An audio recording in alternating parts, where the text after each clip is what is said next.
Wake up and welcome to another episode here for the Funky Pod. It's Monday, and you know what it means. MMA Monday time here on the Funky Pod. The one, the only back in your life. MMA Monday here on the Funky Pod. And as always, for those who are new, I'm not recapping or reviewing UFC fights or anything like this. I talk about how the media portrays those fights/fighters, how the UFC and the fighters use the media and how they could do it better. Usually that's more or longer or in more detail than today, because today it's only a fight night and you know how the UFC treats fight nights.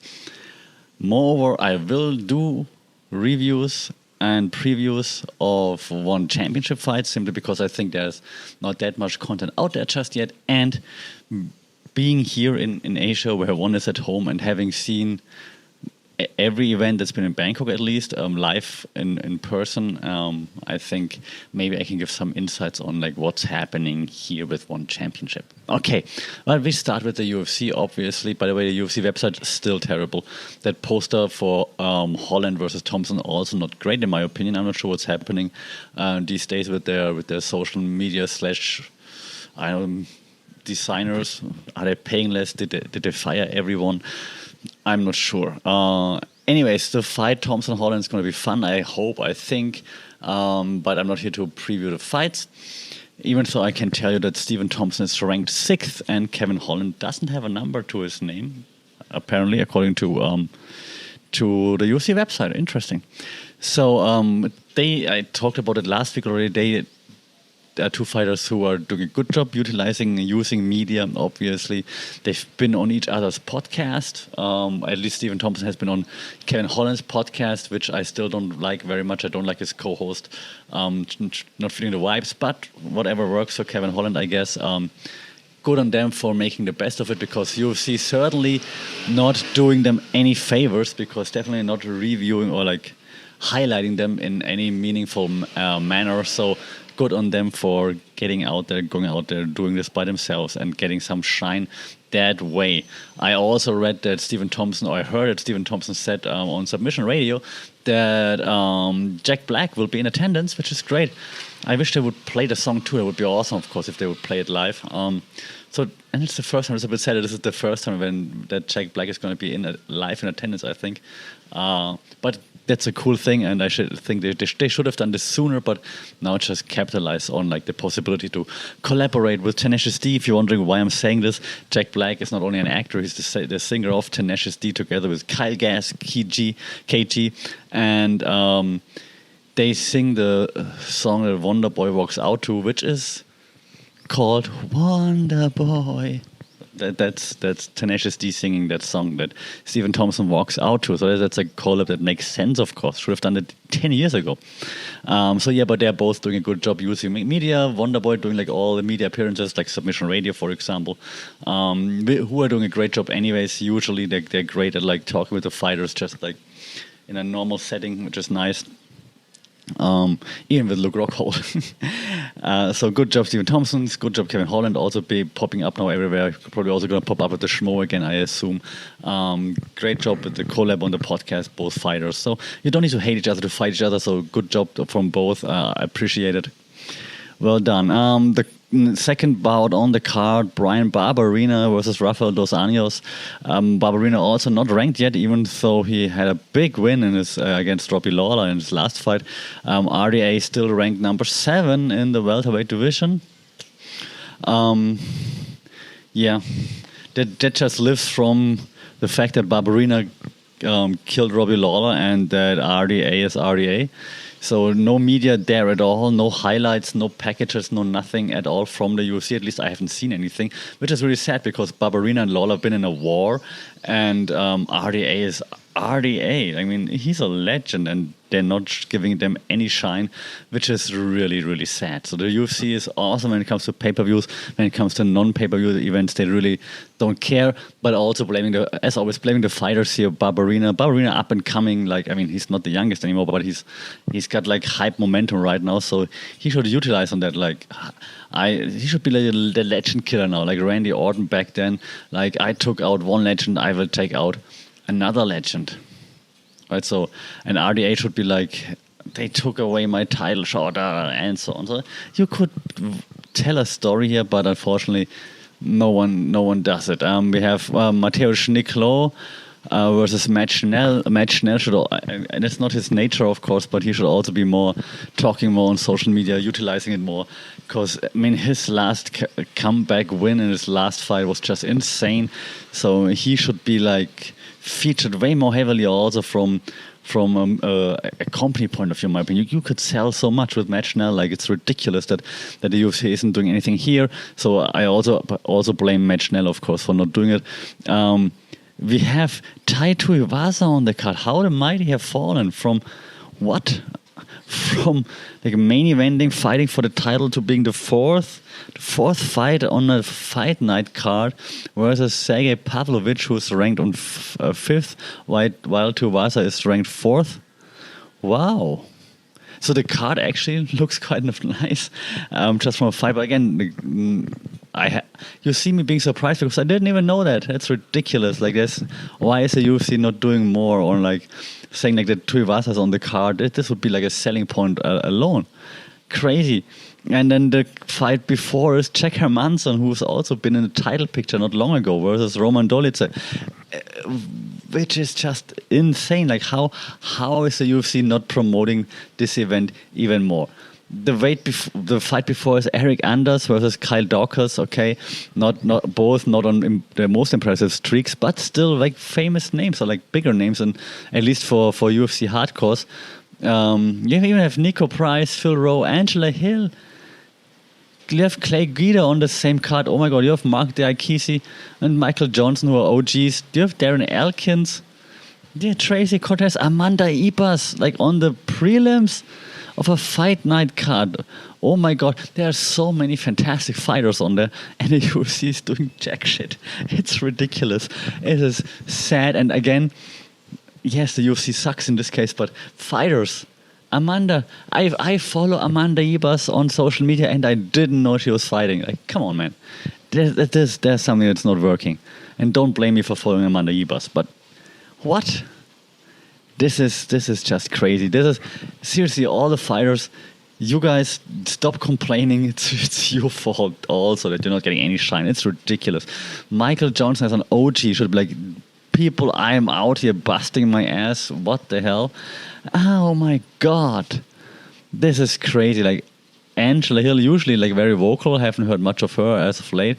This is crazy. Tai Tuivasa, the fourth bout. This is crazy. This is crazy. Okay, you see, I'm confused, mad, and all those things. Crazy. So yeah, fighters do something. Fighters that are doing something are PFL fighters, at least. And you know, I don't talk much about PFL here, but the finale was great. It was lots of fun to watch. Like, great finishes, great knockouts, and so on. Congratulations to all the winners, of course, and the loser, Kayla Harrison. We have to talk about it. She's handling it well enough. I think she's been in the media saying like, yeah, that's just what happens. Now time to bounce back. Blah blah. Like, all the right things. Let's see if she keeps doing that, and if she keeps like not disappearing now, because she's always very vocal when she's winning. So now let's see if she's just as vocal when she's losing. That will be interesting to see. But the first statement made sense. Let's see what comes after. Okay, let's talk about One Championship. Because, well, at least they're highlighting the fighters, at least to some extent. And as always, they have like the double card coming, like one in the morning in Asia, which is in prime time in the US, and then one in the evening here in Asia as well. I'll focus on the Amazon Prime one because it's probably the one with the more stacked card. Speaking of stacking the card, main event, Renee the Ritter, 2-division champion, is going up one more weight class, is he? To fight Anatoly Malikin from Russia, who, despite like his mean-looking demeanor and being from Russia, is actually a very silly person sometimes, like in the ring and so on, which is cool. I like him quite a lot. The Ritter has been a beast so far, though. A 2-division champion, like, runs through everybody so far. So this is going to be really, really, really interesting. Co-main event is submission grappling. So watch the main event. The Ritter, awesome. Malikin, like the Ritter, like a submission specialist. Malikin, fantastic power. So that's gonna be fun. Not that tall though. Kate Rotolo versus Mateusz Gabriel. Kate Rotolo, the new big star in ADCC and submission grappling, the champion in one championship as well. So he always brings it. That should be fun. We have an atomweight Muay Thai World Championship between Alicia Helen Rodriguez from Brazil versus Janet Todd, the champion in one championship. Is she the champion? I thought she's the champion, but why is she on the right hand side? Strange. Anyway, Janet Todd usually brings it, puts on some clinics, which is nice. Alicia Rodriguez looking good, at least on social media. I mean, the pad work and all those things, but it's easy to look good on pads, of course. So let's wait and see. Should be Janet Todd never has boring fights, or barely ever. So check this out if you're into Muay Thai. And Janet Todd usually always brings it. I assume Alicia Rodriguez is gonna bring it too. The fourth bout is the one that I'm looking forward a lot, because it sees one of the biggest prospects in MMA who signed with one championship, surprisingly. So they must have thrown like all the money at him. Roberto Soldic from Croatia versus Murad Ramazanov from Russia. I have no clue what Murad Ramazanov brings to the table, to be honest. But Soldic, like everybody wanted to sign him. One championship got him, which is crazy. So I'm very curious to see this. I'm curious why he's not higher up in the card, but I mean, maybe this speaks for one championship. And the first fight on the main card is Daesung Park versus Lone Tainanes, because from the United States. I don't know Lone. I do know Daesung Park, but I have no clue what to expect, because who knows? That sounds disrespectful. I don't know who's the Lone to be honest. Who I do know on the lead card, though, and I wanted to talk about this, is Eduard Folayang, the former champion. Again, a mighty that has fallen. Now on the lead card versus Edson Marquez from Brazil, who's also maybe on the later stages in his career. So like both like from the old guard, so to speak. We also have Amber Kitchen, who will throw the sink at her opponent. I'm sorry. Against Jackie Buntan. Jackie Buntan always brings it, like it brings the fire. I like Jackie Buntan a lot. Amber Kitchen, I also, of course. I just like the never give up, never stop style of Jackie Buntan. So that should be fun. We have Tyro Tolo, the brother of Jade, of course, also on the card, taking on Marat Gafurov. That's going to be interesting. It says catchweight, so I assume that Gafurov is the heavier one in this case. He's been a stable in one championship for a while now. He's big, very good. So I'm looking forward to seeing what Tyro Tolo can do here. And we have Lin Hei-jin versus Denise Sambuanga, atomweight. She's been like always on the cusp of superstardom, at least for one championship. In one championship, but never really like got over it, and then just lost a close decision to Stamp, I believe. So like she was always there, but then she just doesn't get it over. So let's see. She's usually also a very active fighter, very aggressive fighter. So that should also be a good fight. And that's the opening fight on the lead card. So you can see one championship putting on another banger of a card, which is very much appreciated. It's always lots of fun to watch those. So if you have the chance, again, I'm not affiliated. I don't get any money from one championship, unfortunately. So do check it out. At the same day, then also the evening card here for Asia sees Joshua Pasio versus Jared Brooks, the Monkey King. The Jared Brooks sort of like rubs everybody the wrong way, at least here in Asia. Joshua Pasio is the champion. Jared Brooks ran through everybody on his way to this championship bout, so that's going to be a fun fight. Everyone wants to shut up Jared Brooks, wants to see Jared Brooks getting shut up, so that's going to be fun. We have Muay Thai Super Leg Kiat Mugao versus Panpiak Jitmonong. Panpiak from the same gym as Rotang, you can guess from the name, the Jitmonong name. Kiat Mugao Super Leg is also from a very famous gym here. Super Leg has also been around for a while already. This should be just a fun Muay Thai fight. I'm expecting like a big back and forth there. That's going to be fun. We have a heavyweight MMA bout with Brandon the Truth Vera, the former champion, back in action, versus Amir Ali Akbari, also a former winning fighter. Lots of hype behind him all the time. Couldn't live up to it just yet, but that's going to be like a banging back and forth, I guess. We have flyweight. We have Geche Eustaquio from the Philippines versus Hu Yong from China. Eustaquio is always like, I don't want to say a gatekeeper, but like kind of like in a gatekeeperish role. But it's like a very good gatekeeper. If there's no offense, seriously, there's no offense. We have Jeremy Pakichao, also from the Philippines, versus Tial Tang, who oh yes, I was about to say I don't know, but yes, I know, I remember. He hasn't fought in a while, Tial Tang. Last time he fought, he was very impressive. Like, I think he got a very fast victory, if I'm not mistaken, the last time I saw him. That's going to be interesting. Why hasn't he fought in so long? Won championship. Why? That's going to be cool. We have Janlo Mark Sangyao versus Matthias Farinelli.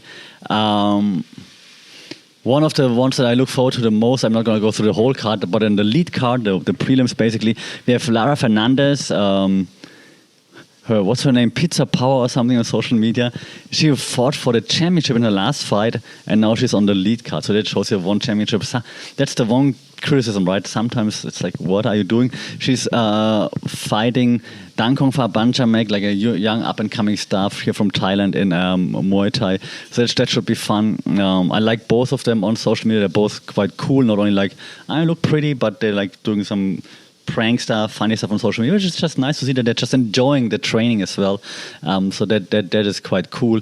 We also have Yasur Mirza Mukhamedov from Uzbekistan, who I don't know, but I know his opponent Umar Khan, Kane Khan. I'm not sure to pronounce it, but he's like really big and power. He looks like he sounds, and that's not no offensive. He looks like he's very big and stacked. I'm gonna run through you. So that should be an interesting first round. At least after that, they both probably don't have any steam left. But the first round's going to be crazy, I think. But so that's one championship, both events happening this weekend. Tune in, one on Prime 5, I think, and then one championship, 164. Check it out. It's going to be fun. I'll be tuning in as much as I can. And then we talk about it next week to see if I was right, if you were wrong. The other way around. Let's see. As always, let me know what you think about those fights. Let me know what you think about the UFC not giving any shine to fighters on the fight night card. And let me know if you're watching PFL, if you did watch PFL or that other thing, Bellator. As always, don't forget to like, share, subscribe to the thing, rate this podcast. It would be highly appreciated. And stay safe, take care, keep your guard up. Saudi Cup.